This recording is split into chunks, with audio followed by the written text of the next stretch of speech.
Très chers téléspectateurs abonnés sur notre chaîne YouTube, nous arrivons, je crois, à la dernière partie de cette session de formation sur les BIM infrastructures, où je dois pouvoir vous montrer maintenant, après avoir fait la conception géométrique d'un tunnel, maintenant comment vous pouvez générer des volumes, comment générer l'équibature, les débris remblais d'un tunnel, et présenter les profils en travers de notre tunnel et par rapport à la conception géométrique que nous avons fait.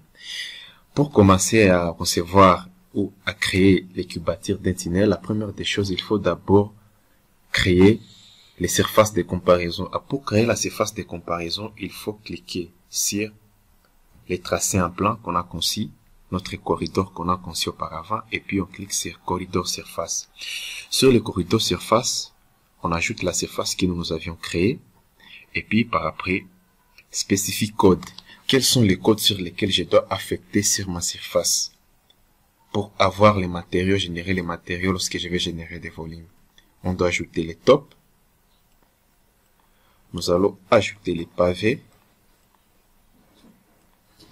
Ça, ok, 1, 2, 3. On doit ajouter les datums, je crois, bien sûr, ça aussi. Et on doit aussi ajouter les sidewalks. Les sidewalks, ce sont les matériaux sur le trottoir. Après, qu'est-ce qu'il faut faire? Je devrais ajouter tout, mais ça va créer un désordre pour ce qui est des volumes, mais c'est un exemple. Et puis par après, sur les contours, boundaries, je dois ajouter les daylights. Les daylights, ce sont on appelle ça, les daylights, c'est ce que nous appelons des talis. Les talis de déblots, des remblais. Bon, moi, j'ajoute. Ok. Après, je dois modifier. Avant de créer, je dois renommer. J'écris ici, tunnel design, topo. C'est ça, ma surface de comparaison. Après, je dois recréer. J'ai recréé le couloir. Ok. Après avoir recréé le couloir, je clique sur OK. Le couloir a été recréé. Si je vais sur corridor ici, vous allez voir qu'il y a une surface de comparaison. Bien sûr. Et puis, par après, qu'est-ce que je dois faire? Je dois maintenant aller dans Analyse toujours. Je clique sur Volume. Je clique sur Volume. J'ajoute ici. Je donne les noms. Je dis Cut and Fill. Cut and Fill. Donc, débris remblais en anglais. Cut and Fill de ces premiers projets. La surface, la première surface, c'est Autodesk Infraworks Existing Ground parce que c'est un modèle infra que j'ai importé dans Civil 3D pour faire ces conceptions. Vous pouvez utiliser aussi les données raster comme les DM, Digital Elevation Model. Vous pouvez utiliser les données ESRI provenant des logiciels comme ArcGIS ou QGIS pour faire des projets de des projets d'infrastructure dont vous avez besoin. Vous pouvez utiliser les données topon collectées surface ou à l'aide des logiciels des systèmes d'information géographique.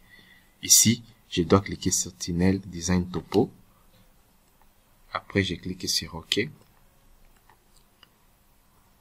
voilà, si vous voyez très bien. Si vous voyez très bien ici. Vous allez voir que sur la conception de mon tunnel, la plus grande partie est en déblai. Et c'est un peu ça. Et puis, vraiment la plus grande partie de mon tunnel est en déblai. Et puis par après, je dois créer Volume Report. Ah oui, voilà. Pour créer nécessairement pour créer le volume.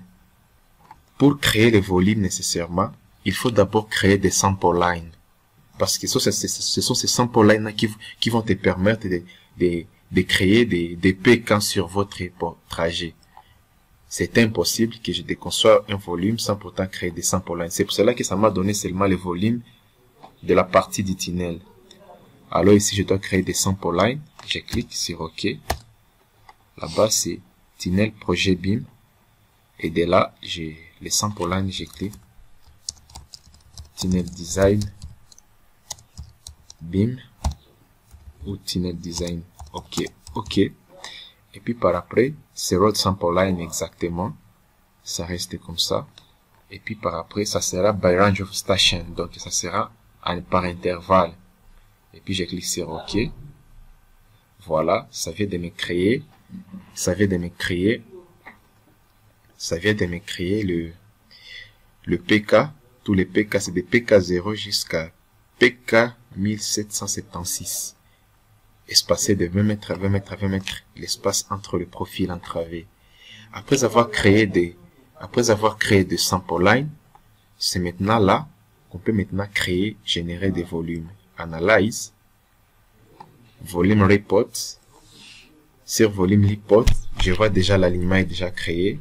Et puis, les sample lines que j'ai déjà créés. Et puis ici, je dois créer exist ground. Et sur les datums, donc la surface de comparaison, c'est Tinel Design. OK. Après, je clique sur OK. C'est déjà les volumes sont générés. Maintenant, je peux ressortir les volumes. Je clique sur Display. Les volumes sont là. Vous allez les voir. Ça est là-bas. Oui. Les volumes sont là. Tu vois, tous les volumes de notre projet sont là.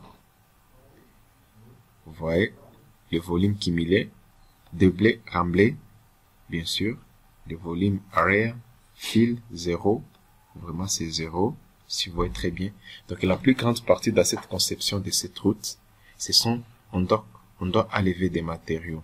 Et puis, par après, je dois ajouter un tableau de volume. Je peux l'ajouter là-bas. Ça est là-bas. Ils sont là, les tableaux sont là. Vous allez voir que par rapport à la conception géométrique que nous avions fait ici, sur notre profil, la plus grande partie est en déblai. Donc la plus grande partie, c'est les profils les plus en déblai. Donc la quantité à remblayer, la quantité à couper. Donc on doit couper plus de matériaux que d'ajouter. Donc on doit couper plus de matériaux qu'ajouter 4 end fils. Les 4 c'est déblai, les fils c'est remblai. Et puis par après, on doit ajouter aussi des tableaux de matériaux. Ça est là-bas. Après avoir ajouté des tableaux de matériaux, qu'est-ce qu'il faut faire de plus? Nous avons déjà les volumes de notre projet de Tinel. Qu'est-ce qu'il faut faire alors? Ce qu'il faut faire, c'est très simple. Maintenant, on doit créer des profils entravés. Pour créer des profils entravés, c'est très simple. Pour créer des profils entravés, c'est très simple. C'est vraiment très très simple. Alors, on doit créer des profils. Section View, Create Multiple View. Là-bas, j'ai OK. Ici, j'ai Draft parce que c'est un projet préliminaire auquel ça nécessite beaucoup plus peut-être des modifications. Alors, j'ai Major Station Offsets. Après, je dois ajouter. Je cherche là où je dois placer mes profilés. Je patiente. Voilà. Je patiente. Et voilà.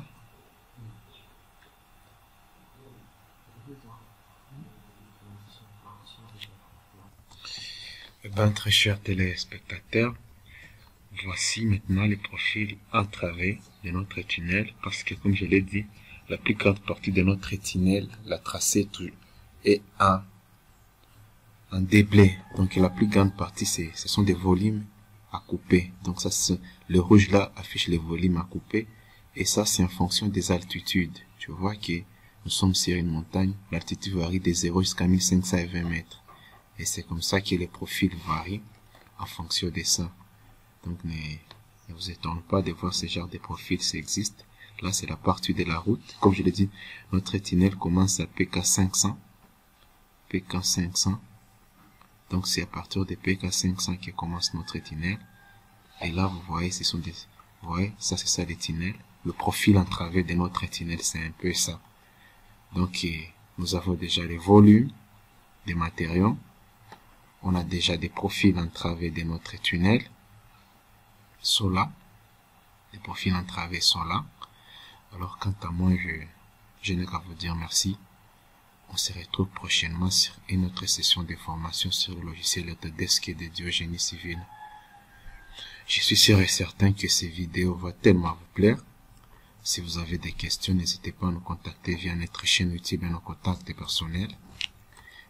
C'est pour moi un réel plaisir de vous présenter cette session de formation sur les tunnels avec Civil 3D. Je vous ai déjà montré comment vous pouvez créer la route avec Civil 3D, comment vous pouvez créer des ponts avec Civil 3D. Et voilà, aujourd'hui je suis revenu pour vous montrer comment vous pouvez générer des tunnels avec Civil 3D. Mais il convient de signaler que il y a une partie sur Civil 3D que je vous parlerai dans les jours à venir qu'on appelle Autodesk Subassembly Composer. Comment vous pouvez créer vos profils propres à vous dont vous en avez besoin et les intégrer dans Civil 3D. Donc n'importe quel profil en travers qui vous vient dans la tête dont vous voulez intégrer dans votre projet d'infrastructure, comment vous pouvez les créer à part avec ces plugins-là et l'intégrer dans Civil 3D. Je suis sûr et certain que prochainement je dois pouvoir vous parler de ça. Eh bien, nous arrivons à la fin de cette formation dont je vous ai parlé, comment vous pouvez générer des tunnels design Civil 3D, BIM Infrastructure Training, dont je vous ai montré comment vous pouvez générer ce genre de tunnels en utilisant Civil 3D. Je vous ai montré tous les bienfaits lors de l'introduction, c'est que tunnels fait, les tunnels ferroviaires, les tunnels sous-marins, toutes sortes de tunnels, comment vous pouvez les concevoir dans Civil 3D. J'ai fait un aperçu sur les BIM infrastructures, j'ai expliqué les rôles des BIM dans le domaine d'infrastructure. Je vous ai parlé d'un aperçu sur l'introduction des tunnels. Je vous ai montré les différentes sortes de tunnels qui existent. Tous les tunnels, je vous ai montré les différentes sortes, leur impact. J'ai parlé des avantages et des inconvénients des tunnels aussi. J'ai parlé, est-ce qu'il faut choisir un tunnel ou un pont? Je vous ai montré les avantages d'un tunnel dans un projet d'infrastructure ou dans un milieu. J'ai montré aussi les différentes étapes, les différents critères à respecter pour concevoir un tunnel. Et je vous ai montré un organigramme que vous pouvez suivre pour concevoir un tunnel avec Civil 3D. Et tout ça, je vous ai montré et j'ai respecté tout ça, la tête des tunnels. Quant à moi, je vous dis merci. On se retrouve prochainement sur une autre session de formation sur les BIM infrastructures. Qui sait, peut-être très prochainement, je vais vous parler comment vous pouvez concevoir un projet de chemin de fer avec Civil 3D. Là, votre formateur, c'est toujours l'ingénieur Barakika Christian, qui est un expert Autodesk et BIM. Qualification, ingénieur civil de construction, qui a fini à l'Université libre des Pays des Grands Lacs. Orientation, structure, ouvrage d'art. Le bureau d'études des centres de formation qui vous a présenté cette session de formation, c'est l'SGC General Civil Engineering, qui est un bureau d'études des centres de formation Autodesk qui est basé à l'Est de la République démocratique du Congo. Mes contacts sont là-dessus, Facebook, WhatsApp, Twitter, LinkedIn. Notre chaîne YouTube, n'hésitez pas toujours à y visiter régulièrement. Chaque jour, chaque semaine, travaillons d'arrache-pied pour vous faire une variété de tutoriels dans les domaines de génie civil, sur la structure, l'infrastructure et bien d'autres. Ce n'est pas seulement robot ou ce n'est pas seulement Civil 3D qui nous faisons comme formation. Tous ces logiciels que vous voyez là-bas sont inclus dans notre gamme de formation et dans notre repère. Et la majorité, on a déjà parlé. Et ça, c'est juste une représentation, mais la liste est exhaustive. Quant à moi, je vous dis merci. On se retrouve prochainement sur notre session de formation sur les BIM infrastructures. Merci et bon week-end chez vous. Bye bye. On se retrouve prochainement. Merci.